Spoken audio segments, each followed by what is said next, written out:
பனைமரம் ஏன் முக்கியம்?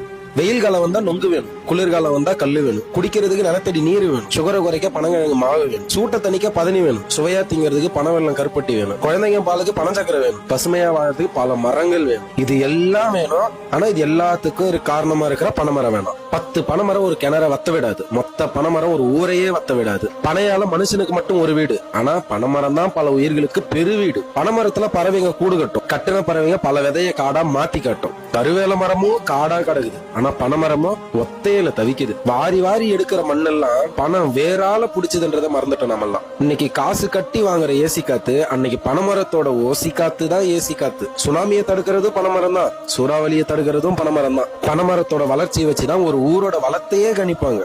ஒரு அண்டா வைக்கிற இடத்துல வாழற பனைமரம் அம்மா இடத்த புடிச்சுக்குதுன்னா அறுத்து வெட்டி கெடாசுறாங்க.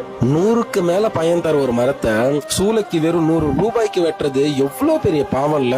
ஒரு ஒத்த பனைமரம் ஒரு வருஷத்துக்கு எவ்வளவு பனவெல்லம், பதனி, கல்லு, பனஞ்சீனி, நொங்கு, பனம்பழம், பனங்கிழங்கு, இன்னும் எவ்வளவு கைவினை பொருட்கள், எவ்வளவு திங்கிற பொருட்களை கொடுக்குது. அதற்கான நன்றி கொஞ்சமாச்சு நம்ம கிட்ட இருக்கா? பாலைவனத்துல கூட வளர்ற பனைமரம் பாவம் இந்த தமிழ்நாட்டுல பட்டு போகுதுன்றது எவ்வளவு அவமானம். அடுத்த தலைமுறை சாக போகுதுன்றத புரிஞ்சு பனைமரம் வெறும் மரம் மட்டும் இல்ல, அது இயற்கையை கொடுத்த வரம்னு உணர்ந்து அனைவரும் சீராக்குடன் பனைமரம் நடுவோம்.